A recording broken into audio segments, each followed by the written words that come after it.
Yo, this is still talking. Welcome to the locker room where we talk nothing but basketball. If you want to be part of the locker room, you have to be part of the team. In order for you to be part of the team, you have to subscribe and share the video to not only be a part of the team and the locker room, but to also be a part of our daily basketball conversations.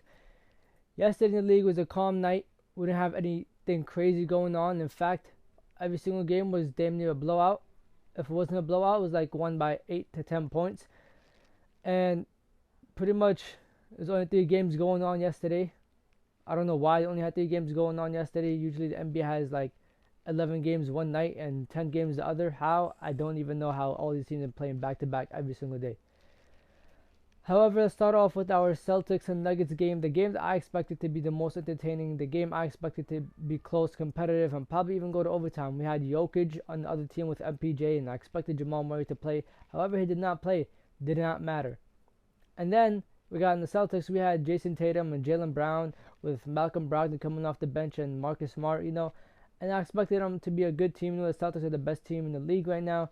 The Nuggets are the best team in the West, and exactly what I predicted was gonna happen in terms of the season and the seeding and all that stuff. But then yesterday's game, it started, and I was like, okay, it's gonna be interesting. So I'm watching and I'm tuning in, and I'm like, okay, when is it gonna get interesting? It's the first quarter, so I'm never really panicking in the first quarter. Whatever happens, a team could go down by like 25 in the first quarter. I don't really care. But the Celtics go down by 12. I'm like, okay, it's cool, it's calm. Celtics go down by a lot usually, and then they come back. Like, I've seen them come back by being down from 14 points in the fourth quarter. So I wasn't panicking. We got to the second quarter, and they started to pick it up. I'm like, I bet they're gonna come back. Like, they cut it down to 8 points. At a certain point, they were down by 15 before, like in the beginning of the second, and at the end of the half, they cut it down to 8. So I'm like, okay. In the second half, the Celtics are definitely gonna turn it up. It's gonna be a even closer game. We're gonna have like clutch buckets needed to be made in crunch time. Jokic might play extra minutes. This game might even go to overtime. I'm like sitting here watching. We get into the second half. The third quarter came, and the Nuggets turned it up even more. They hit another notch, and pretty much it was over from there. You had Jokic come out, and he did the scoring, the passing, and then at the end of the third, he sat down for a while, and Bones Highland came in, and he basically hit shot after shot. He had like 4 assists, but those assists were very timely and, super clutch. And the Celtics should have put more pressure on him. Honestly, I'm never going to lie, the Celtics beat themselves more than the Nuggets beat the Celtics. In the second quarter alone, they had like 8 or 10 turnovers. In the third quarter, their defense was lacking. Like, this is not the usual Celtics defense that I always see. This is not the Celtics defense that we have, been accustomed to since the beginning of this calendar year. And it just, like, basically beat them. And then, they wouldn't get out in transition as much, which the Nuggets are very, very bad at transition defense. So the fact that the Celtics did not exploit that was another problem. Malcolm Brogdon had a couple of dumb plays. Derek White had a couple of dumb plays. Jason Tatum didn't start getting it going until like the second quarter, and most of his points came from the free throw line. It wasn't even like him actually hitting shots for real. Jaylen Brown tried. He had like 30 points, and he was the only one who was going off and actually scoring, not getting to the free throw line specifically. And he had 18 points in the first half, ends the game with 30. He tried to get them back within, the game, at least like within 6 points, 7 points in the fourth quarter, where he usually does, and that didn't work out because Robert Williams decided to dunk and bring the whole rim down with the backboard and everything. And then the game was delayed by 40 minutes because they had to get a new basket out and fix the backboard. And everything had to be resetted and fixed all over again. And at that point, the players basically just like lost it. They weren't in the game anymore. Nuggets just went ahead. They just put the nail in the coffin, and the Celtics were done. And I guess it is possible to beat the Celtics when Jason Tatum and Jaylen Brown have 24 points or more. Because JT had 25 and JB had 30. And they lost. But I feel like this is like one of the miracle games. I think they only lost 2 games this season where they both put up 24 points or more. I know one is the Nuggets that happened yesterday. I forgot one was the other one. I think it was to the Cavs. It might have been the Cavs when they went to overtime or something. And Mitchell, I think, hit a game winner. I can't quite remember for real, but I know they definitely lost to a team like that, like Cavaliers or something that, you know, they should not have lost to when they both put up 24 or more. Our next game of the night, we had the Grizzlies go up against the Kings, and I expected this game to be a nice back and forth, like highlight reel game between John Morant and De'Aaron Fox. They're one of the two like fastest players in the league. They dunk, they get to the basket. Obviously, John Morant is a little more flashy with his dunks and his moves, but Fox is there with him. And I expected this game to be a nice back and forth, especially because the Kings have been winning recently. Fox has been putting up a couple of 29-point games, 20-point games, 30-point games, and I expected this game to be, very entertaining.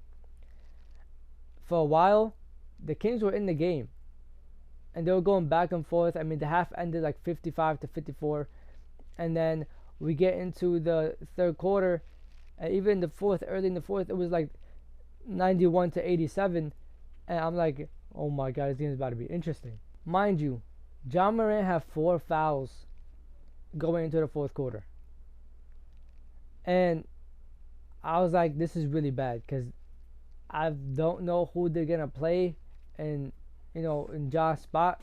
Like, obviously you're gonna play Tyus Jones, but who else is gonna take a spot there? Jaren Jackson Jr., we all know he gets in foul trouble. Dylan Brooks also gets in foul trouble. So the Grizzlies looked very handicapped in the fourth quarter. And somehow, some way, the Kings could not take advantage of that. Sabonis, I think, had like 3 fouls or 4 fouls in the third quarter. And he had to sit down for a while also. So that affected them as well. But for the fact that Fox only had 19 points and 7 of them came in the fourth quarter, like, that was a huge letdown. Like, out of 3 games of the night, I expected that one to be the most exciting game. I expected the Nuggets and Celtics to be the closest game, and neither one of those happened at all. John Morant goes off like 35 points. Steven Adams has 23 rebounds, and 13 of them were offensive rebounds. Broke his career high of offensive rebounding. He had 13. Last time he had 12. And honestly, that came really huge for them in like clutch time in the fourth quarter. He had like 3 or 4 in the crunch time to basically just seal the game and make Coach Brown just wave the white flag and take out his starters. And once that happened, yeah, I got out of the game. I'm not watching the Kings try to come back in the last minute or so of the game. Not going to be me. It's not going to happen.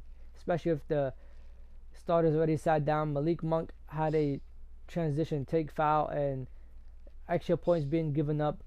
I believe there's a tech given to Dylan Brooks once again.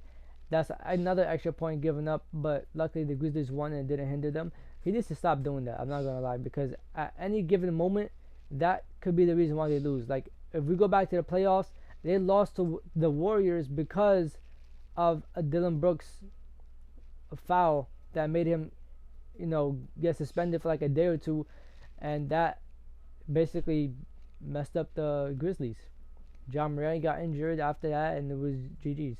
I would speak about the Bucks and the Wizards game, but honestly, I expected Giannis and Jrue Holiday to play. I expected Chris Middleton to play, but none of them played. I guess the Bucks were just going out with this on some, like, we're just gonna YOLO this whole thing. If we lose, we lose. If we win, we win.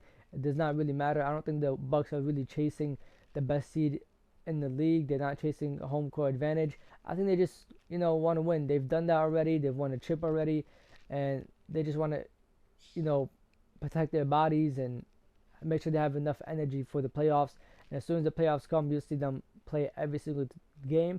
I just wish that Chris Middleton plays at least 5 minutes a game, especially if Giannis and Jrue Holiday are not there, because of the simple fact that he's coming back from a serious injury, and then he had wrist injury, then he had his knee getting swollen or soreness or something like that. So the fact that they're not even letting him play is not good. He needs to play a lot more so he could get reps under him, because All-Star Weekend is coming up really, really soon. It's like, 3-4 weeks until All-Star Weekend. I mean, if you haven't voted, go vote right now for All-Star players. But, I feel like all 3 of them should be playing a lot more games, especially Middleton. Middleton needs to play at least 10 minutes a game. But anyways, yeah, that's enough of me rambling. It's time for y'all to let me know what y'all think down below. Like, comment, subscribe, and share. This is Real Talker E, and it's time to leave the locker room. I'ma catch y'all. Safety.